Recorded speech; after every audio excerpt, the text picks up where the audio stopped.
Welcome, viewers and listeners, to another edition of CHP Talks. I'm here today with two gentlemen that have something to say to the public in Canada.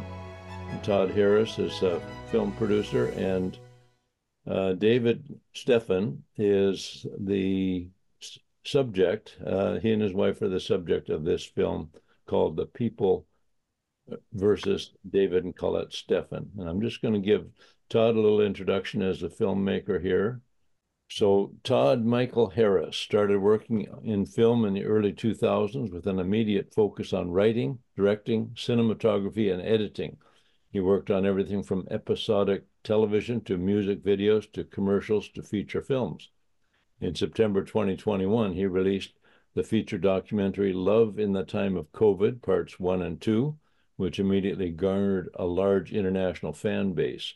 In July 2022, he released the two-part feature documentary Uninformed Consent. Great movie. It has been translated into 6 languages, including Mandarin, and has been seen by millions of viewers around the planet. And today we'll be discussing his latest film, The People versus David and Collet Stephan. So with that introduction, I think we'll give you people will understand your role, David, as we go on here. So how did maybe that's where we should start. David, briefly tell your story, what happened in 2012 and how it rolled out after that. That's a tall order to ask me to briefly tell this story, but I'll do my best. Okay. Don't Um, tell too much. no, I won't tell. Well, yeah, we don't have 2 hours, do we? So let me tell very little. I'll just skim the surface. So many people will recognize me. If they don't recognize me right now, many viewers, they will recognize me by the time it comes to an end here. We were the family where back in 2012, our son Ezekiel came down with an illness of croup, and he got over it, and things were looking good. And then he started to kind of, teeter back a bit, but not into croup, and it looked like he was kind of getting the flu. And one thing led to another, and it came to a point where on a Tuesday afternoon of March 13th, 2012, that he looked like he was getting better, like completely better. He was no longer showing the symptoms. He was becoming a little more playful.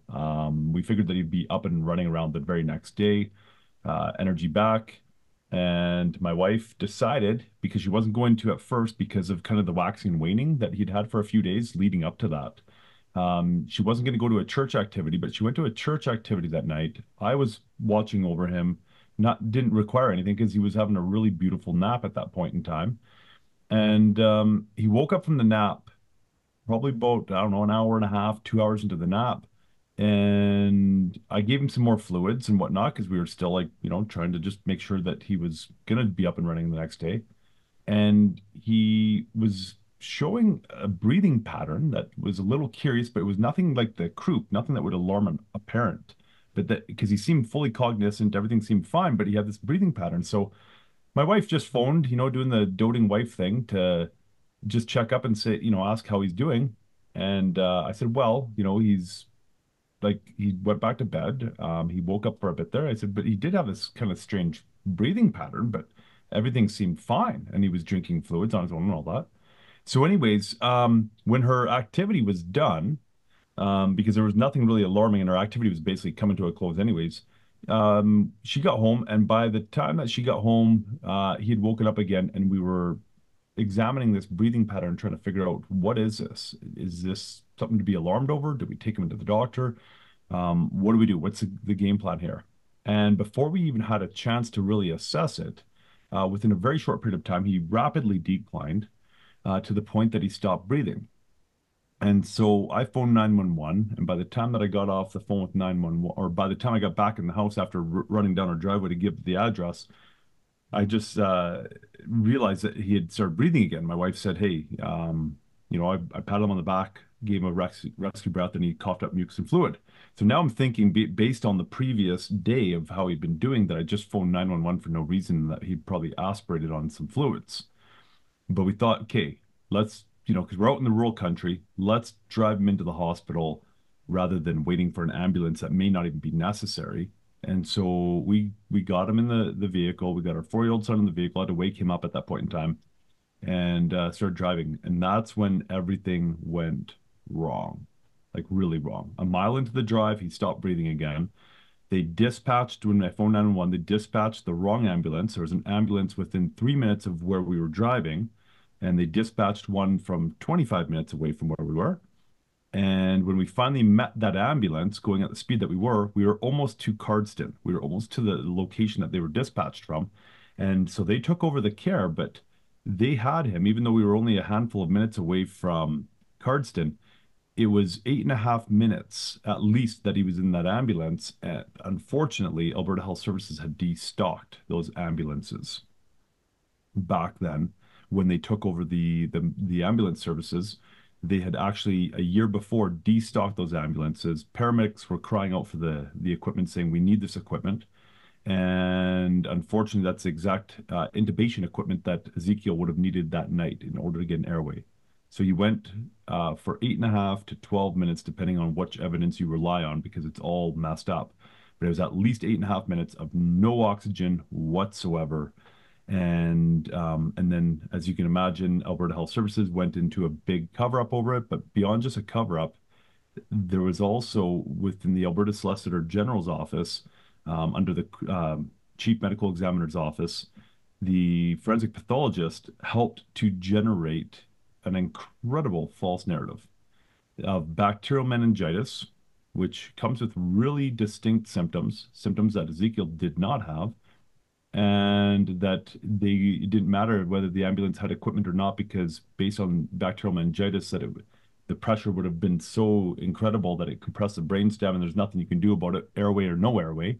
So they use that to absolve themselves of all responsibility, and then they used it to try to set a vaccine precedent in Canada that if you choose not to vaccinate your children and something happens to them that we deem to be vaccine preventable, you're going to be put on the hook criminally, and you may just go to jail. And so we were the first case of its kind in Canada for them to attempt to do this. And subsequently, after all that, it ended up becoming a 10-year court battle, ups and downs, wrongful conviction based on errors in law that the judge made after the evidence came out that my son didn't have bacterial meningitis. He then had to throw the case and have the jury make a decision that they didn't want to make. And then it Jail was time? appealed. Yeah, jail time. Yeah, ended up in 3 weeks solitary confinement. My wife on house arrest, got out on appeal. We appealed. Alberta appeals courts showed their colors of being corrupt, except there was one judge, a God-fearing man, who was sitting on the panel of three judges, and he took a stand and said, he actually, quoting him verbatim, "But by the grace of God go I by." The jury had no choice but to find this couple guilty based on that error in law. He then got one of the other judges to side with him in the hearing, but by the time 8 months rolls around, they would come out with a written decision, and sure enough, it's 2-1 against us, which gave us leave to the Supreme Court of Canada, which they dealt with the matter quite quickly, and 7 justices unanimously decided that it was a wrongful conviction, and so go back to trial because it was an error in law that caused this whole situation. Everything blows up, a ton of stuff blows up, and yeah, to put it that way. And it's in the video in fantastic detail. All right. Thank you, Todd. Well, thank you. I think that's Gets nervous. about as brief as you could make it. And we followed your case way back then. I don't remember if we wrote to you or not, but I'm sure there were many people, following the case, praying for you. And notably, this was 2012, before COVID and before all the stupidity that we've seen in the last few years about the vax and whatever, which, Todd, you've already been involved in that with um, your previous movie work regarding Yeah. COVID. How did you get onto David's case? When did your paths cross and you decided to tell David's story, David and Colette? My apologies. My dog was scratching at the door. He's probably Uh, going to leave out the detail that our paths actually initially crossed in May of 2012. Oh, should I really? leave that out? You normally do leave that out because that was a different project altogether that had, well, I guess it has some relevance to what's going on today. But anyways, yeah. Well, yeah, I had already mildly known David. I knew his father and his brother and sister better because we were doing a story on True Hope back in 2000. Yeah, I guess 2012, right? And we were shooting a scene of a um what kind of car was that thing? The It was a Bronco. 91 The Ford Bronco going Bronco. into a river. And I think you drove the Bronco a few times, didn't you, David? I drove it once Oh, and did got you? stuck in Yeah. the river and had to go downriver with it. Yeah. Right. And and that was telling the story of True Hope, his father's company, and how it was born and where it came from and how it helped his brother and sister so much, and then all the other people and the attacks from Health Canada. So I knew the family story, but I didn't know David's story very well, what happened with him. And so I was just looking for, I had been approached by Children's Health Defense in Canada to do a film after Uninformed Consent. They saw Uninformed Consent. They reached out to me, said, let's do a film about medical tyranny. And I said, that sounds great. That's kind of what I've been thinking about anyways. And that was fantastic because then I had access to like Bobby Kennedy and scientists like Pierre Corey, like Dr. Pierre Corey, and all these amazing people, Catherine Austin Fitz in the US, who were part of Children's Health Defense. And so I thought, well, I'm going to make a movie with them, but I also want, in my films, I also want to have real people, heartfelt stories that have been affected by this tyranny, not just people that can show you that the tyranny is there, but people that have been affected by it. So, your everyday person can resonate with them, and we can help, people to see what's really going on, rather than just singing to the choir. And so I felt that David's story probably had those aspects. And I don't even remember what was my process. I honestly just think I was led to David, and it was very, it was just meant to be, truly. And so when I sat down with him in Clearwater, I was basically gonna head home that night. And once his story started unfolding in the interview, I was like, there's not gonna be any other stories in this film. This David's story is going to be the run through for the whole 6 episodes of the film I was already doing with Bobby Kennedy. And sure enough, that's what it became. But then that sent me to Edmonton to go interview his lawyer, and then down south to interview Collet, and then back probably I guess 9 months later to get all of the cinematography for the film, but also to interview his brother Brad, who was a big part of the second court case. I Yeah. guess that's a good way to say it, right, David? And and so yeah, it just kind of unfolded like that. And then I had it in my heart that I wanted to tour this, but you can't tour 6 episodes. So I thought, well, I'm just going to cut David's story out of this and, create its own film. So it's an 88-minute documentary. And and then the idea came to tour it, especially based on what's happening right now in regards to natural products in Canada, which David can speak to very well. And so if him and I went on tour with this film, it would not only generate interest in the film and tell the truth that wasn't told by CBC and CTV back in the day, and people can find out who these guys really are. And I'm really finding that because I just showed it to sort of a test audience of teachers and you know, uh, well vaccinated people that really, the word vaccine almost freaks them out. They just want to go do it and do what they think they're supposed to be doing. This film has a great crossover to that crowd because after they saw it, their jaws were dropped, and they were talking about how the media in this country and the government in this country and the Crown and Health Canada, and they saw it all and they believed it because David's family are honest people that resonated with them. Yeah. And so that I think this is of all the films I've done, this is the best crossover film. Yeah, I think what hit me with the story way back was the fact you've gone through this tragic loss of your son. It was obvious to anyone with eyes that you and your wife, loved your son and were doing everything that you thought best for him with the understanding you had at the time of what his condition was. and you've gone through this loss, and then to be attacked and assaulted and blamed by the government for, somehow failing to do what they thought. They immediately, it's right in the trailer that you guys put together, that they said that this was vaccine preventable. That was their assessment of it, and using it for that. And they've got this stuff going on today with Bill 36 in BC, but federally, this effort to curtail the use of vitamins and natural supplements. Obviously, David, you've got some vitamins and supplements behind you there, and is that what you do for a living, is sell vitamins and supplements, or what's your role? Yeah, that depends on the day as to what I'm actually doing. Some days I'm Okay. climbing up in trees and cutting them down and whatnot, but Yeah. that's more of a side gig. But yeah, I oversee the retail division for my father's company.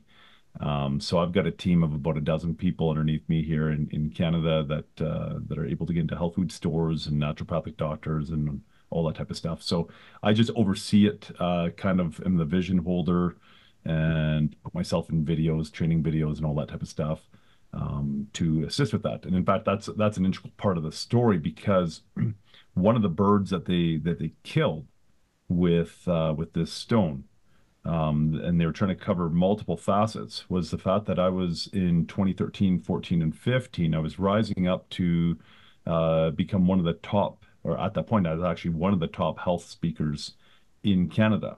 And throughout Western Canada, I had preferential treatment where health shows, normally you have to apply for a speaking position. I wouldn't have to apply. They would say, hey, we're doing another show coming on. We're giving you this time and all this type of stuff. They're giving me preferential treatment. And so I was just showing up at these events and then having events scheduled throughout health food stores, doing public presentations. So I was putting on a lot of public presentations throughout those years. And then as soon as that wrongful conviction took place, I guess not as soon, I kept on doing them after that. But as soon as the media caught on to what I was doing and figured out a formula, they started to have me canceled left, right, and center. And it all began in 2017, but I started to see the cancellations actually become a real thing in 2018 after they figured out a formula as to how to get me canceled. Well, they're trying to cancel everybody's access to natural supplements. My wife and I are big believers and users of natural supplements. My wife has a lot of homeopathic treatments available for us as well. And certainly, I guess I don't know the statistics. You probably do. The number of people that are killed by pharmaceuticals. Leave COVID vaccines out of it. But prior to that, there's a lot of people that die of wrongful treatment or even prescribed pharmaceuticals, right? Well, And here's what it is. If you want me to quickly yeah, yeah, spout please. Yeah, the statistics. So, sure. and this is just what's reported. People need to understand that these stats are highly underreported, just like vaccine injuries are highly underreported. And so we don't know what the real numbers are, but what we do know is this is at least what it is.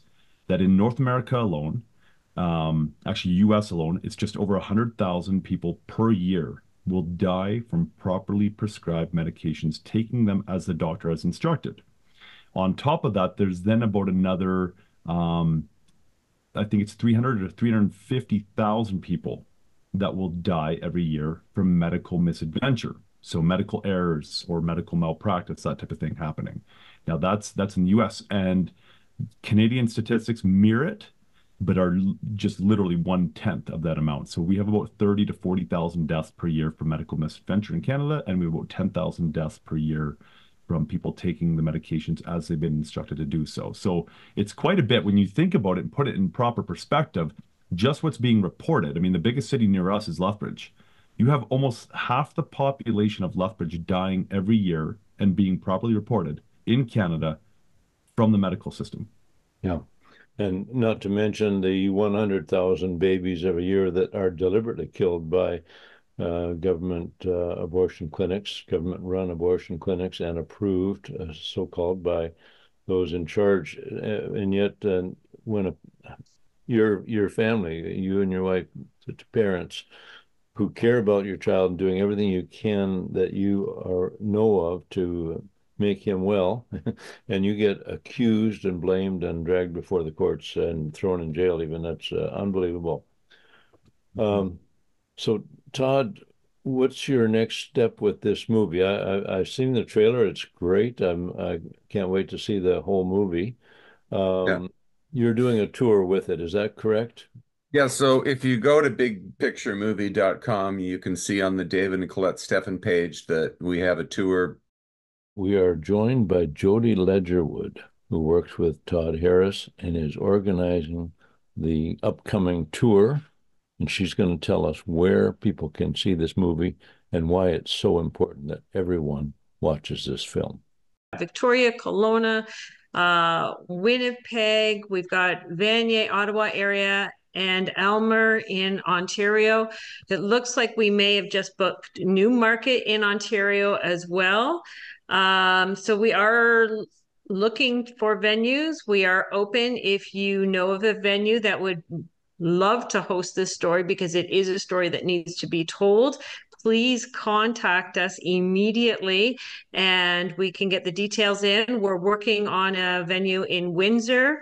We're just waiting to hear back from 2 different venues in Windsor. It looks like Sault Ste. Marie, we may have a venue there, and Thunder Bay. We're tentatively booked in Thunder Bay as well. We're just waiting to get the confirmation or the contract saying you're a go. So we are traveling across. We are taking a quick little dip into Chicago and Michigan. So if anybody knows places there, we thought we had a couple of churches booked, but unfortunately they've got youth programs running, and obviously the youth are so important. So we said, no problem, run your youth programs. Thank you. So that's where we're at. Very good. You don't have anything yet in northern BC where we are at, it sounds like. Not yet. So, BC, for whatever reason, is having a hard time wanting to tell Ezekiel's story and the truth about the healthcare system, the criminal system, and of course the healthcare cuts that are happening, which are actually having massive effects, whether it's with illnesses or with death. As in Ezekiel's story, we see that the healthcare cuts actually caused this poor son's death. And in massive cover up, the government decided to go after the family. And thank goodness David had a great legal team that supported him and did the research and did not quit when it came to asking for disclosure. So many people give up when it comes to time to ask for disclosure. But if you don't have disclosure, 1, you don't know what you're up against, and 2, you don't know what they're hiding from you.